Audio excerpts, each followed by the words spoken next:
29 जानेवारी 2026 ला आहे जया एकादशी. आता प्रत्येक महिन्यात 2 एकादशी येतात आणि त्या प्रत्येक एकादशीला ना वेगवेगळं नाव असतं. तर ते वेगवेगळं नाव का असतं? आता या जया एकादशीला नक्की काय महत्व आहे?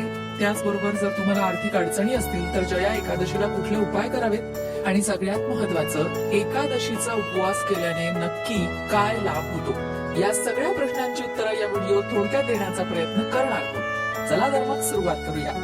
जया एकादशी.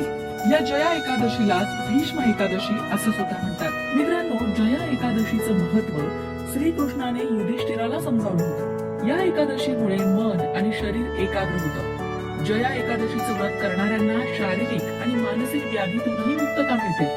सगळ्यात महत्वाचं मनशांती मिळते. या व्रताचं पालन करणाऱ्याला पापातून मुक्तता मिळते अशी ही श्रद्धा आहे. या दिवशी भगवान श्री हरी विष्णूंची पूजा केली जाते. हे व्रत अतिशय पुण्यदायी मानलं जातं. असं म्हटलं जातं की या व्रतामुळे भूत, पिशाच अशा सारख्या योनीतूनही मुक्तता मिळते.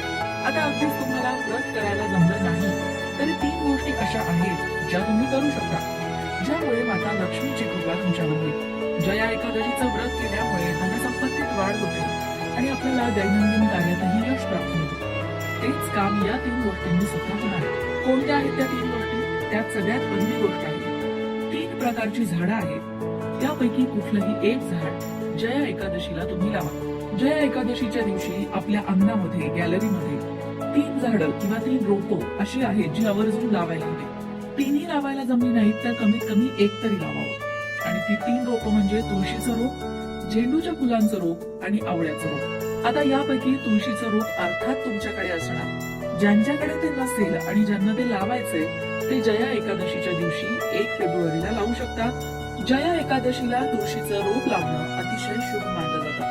तुळस ही विष्णुप्रिय आहे आणि म्हणूनच तिला लक्ष्मी स्वरूप मानलं जातं. जया एकादशीला जर तुळशीचं रोप घरात लावलं तर माता लक्ष्मीची कृपा आपल्यावर होते.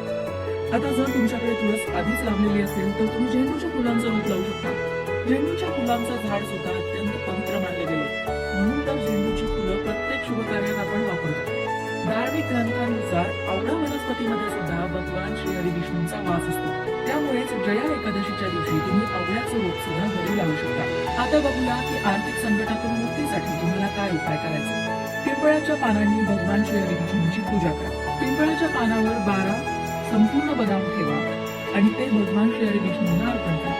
यानंतर हे बदाम काळ्या कपड्यामध्ये बांधून घरात कुठेतरी लपवून ठेवा. यामुळे धनसंपत्तीत वाढ होते असं म्हटलं जातं. सगळ्यात महत्वाचा आणि सोपा उपाय म्हणजे हे काहीही करायचं नसेल तर जपमाळ हातामध्ये घ्या. ओम जगदीश्वराय नमो नमः या मंत्राचा जप करा. 108 वेळा करू शकता. अगदी काहीच करायला नाही जमलं तर जया एकादशी व्रताची पौराणिक कथा वाचा किंवा ऐका. या कथेचं महत्व इतकं आहे की ही कथा वाचली किंवा ऐकली तरच व्रताचं पूर्ण फळ मिळतं असं म्हटलं जातं. ही कथा आम्ही आमच्या लोकभक्ती चॅनलवर सुद्धा टाकणार आहोत, ती नक्की ऐका. तिसरी आणि शेवटची महत्वाची गोष्ट जी तुम्हाला करायची आहे ती म्हणजे शास्त्रानुसार जया एकादशीच्या दिवशी आपल्या क्षमतेनुसार गरीब आणि गरजू व्यक्तींना दान करा. विशेषतः पिवळ्या रंगाचे कपडे, अन्न, पिवळ्या रंगाच्या जीवनावश्यक वस्तू गरिबांना दान द्या. यामुळे सुद्धा माता लक्ष्मीची कृपा आपल्यावर होते. एकादशीच्या दिवशी घरामध्ये किंवा घराच्या छतावर पिवळा ध्वज लावणं सुद्धा शुभ मानलं जातं. तुम्हाला हे सगळंच नाही जमलं, यातली एखादी गोष्ट जरी तुम्हाला जमली तरी सुद्धा माता लक्ष्मीची कृपा तुमच्यावर नक्कीच होईल. फक्त जे कराल त्यामध्ये श्रद्धा मात्र हवी. भगवान श्रीकृष्णांनी धर्मराज युधिष्ठिराला सांगितलं की एकदा इंद्राच्या सभेत उत्सव चालू होता. उत्सवामध्ये देवगण, संत, दिव्य पुरुष सर्व उपस्थित होते. त्यावेळी गंधर्व गाणी म्हणत होते आणि गंधर्व कन्या नृत्य करत होत्या. याच गंधर्वांमध्ये मल्ल्यावान नावाचा एक गंधर्वही होता जो अतिशय सुरेल गात होता. त्याचा स्वर जितका मधुर होता तितकंच सुंदर त्याचं रूप होतं. दुसरीकडे गंधर्व मुलींमध्ये पुष्पवती नावाची एक सुंदर नर्तिका होती. ही पुष्पवती मल्ल्यावान गंधर्वावर मोहित झाली आणि त्याच्याकडे पाहून नृत्य करू लागली. त्याला स्वतःकडे आकर्षित करण्याचा प्रयत्न करू लागली. पुष्पवतीचं सौंदर्य पाहून मल्ल्यावान सुद्धा मोहित झाला. ते एकमेकांमध्ये इतके हरवले की त्यांना सभेचाही विसर पडला. त्यांचं भान हरपलं आणि परिणाम स्वरूप ते दोघंही ताल आणि लयीपासून भरकटले. ते सादर करत असलेल्या त्यांच्या कलेवरनं त्यांचं लक्ष विचलित झालं. देवराज इंद्र त्यांच्या या कृत्याने संतापला.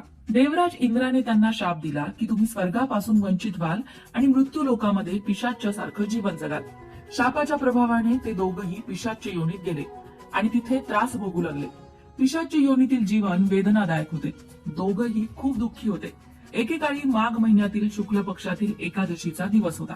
दिवसभरात दोघांनी एकदाच फळं खाल्ली होती. त्यांना दोघांनाही स्वतःच्या कृत्याचा पश्चाताप होत होता. रात्री देवाची प्रार्थना करत दोघांनीही आपल्या कृत्याची क्षमा मागितली. त्यानंतर थंडीमुळे सकाळपर्यंत दोघांचाही मृत्यू झाला. नकळत पण त्यांनी एकादशीचं व्रत केलं होतं आणि त्याच एकादशी व्रताच्या प्रभावाने ते दोघंही प्रेत योनीतून मुक्त झाले आणि पुन्हा स्वर्गात पोहोचले. जया एकादशीचं हे व्रत पुण्यकारक आहे. या दिवशी भक्तिभावाने व्रत करणाऱ्या व्यक्तीला भूत पिशाच्य यांसारख्या योनीमध्ये जाण्याची भीती राहत नाही. मग आता हे पुण्यदायी जया एकादशीचं व्रत कसं करावं? या दिवशी भगवान श्री हरी विष्णूंची पूजा केली जाते. या व्रताची उपासना करण्याची पद्धत याप्रमाणे आहे. जया एकादशीच्या व्रतासाठी उपासकाने उपवासाच्या एक दिवस आधी सात्विक अन्न घ्यावे. व्रत संयम ठेवून ब्रह्मचर्य पाळावे.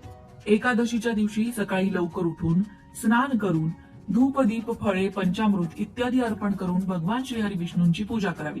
रात्री जागरण करून श्री हरिनामाचा जप करावा.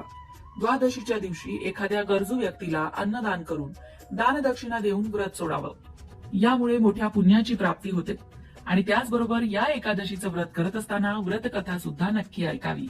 मंडळी, लवकरच महाशिवरात्री येते. 26 फेब्रुवारी 2025 ला असणारे महाशिवरात्र. महाशिवरात्रीच्या दिवशी काय करावं, काय करू नये? महाशिवरात्रीच्या दिवशी शिवपूजन करण्याचा शुभ मुहूर्त काय असणार आहे? कोणत्या प्रहरामध्ये शिवपूजन केलं असता लाभ होतो? तुमच्या या सगळ्या प्रश्नांची उत्तरं तुम्हाला एकाच व्हिडिओत मिळणार आहेत आणि त्या व्हिडिओची लिंक तुम्हाला डिस्क्रिप्शन बॉक्समध्ये मिळेल. तो व्हिडिओ नक्की बघा आणि येणारं महाशिवरात्रीचं व्रत नक्की करा. महाशिवरात्रीच्या व्रताने काय काय लाभ होतो हे सुद्धा तुम्हाला त्या व्हिडिओत नक्की कळेल. तुम्ही एकादशीचं व्रत करता का? महाशिवरात्रीचं व्रत करता का? कमेंट करून आम्हाला नक्की सांगा. मंडळी, वास्तुशास्त्र, ज्योतिषशास्त्र, अंकशास्त्र यासारख्या विषयांवर तुमच्या मनात काही शंका असतील तर त्या कमेंट बॉक्समध्ये नक्की विचारा. तुमच्या प्रश्नांची उत्तरं घेऊन येण्याचा प्रयत्न आम्ही नक्कीच करू. त्याचबरोबर आणखीन कोणत्या विषयांवरचे व्हिडिओ तुम्हाला ऐकायला आवडतील ते सुद्धा कमेंट करून सांगा. म्हणजे तुम्हाला हव्या असणाऱ्या विषयांवर सुद्धा व्हिडिओ घेऊन आम्ही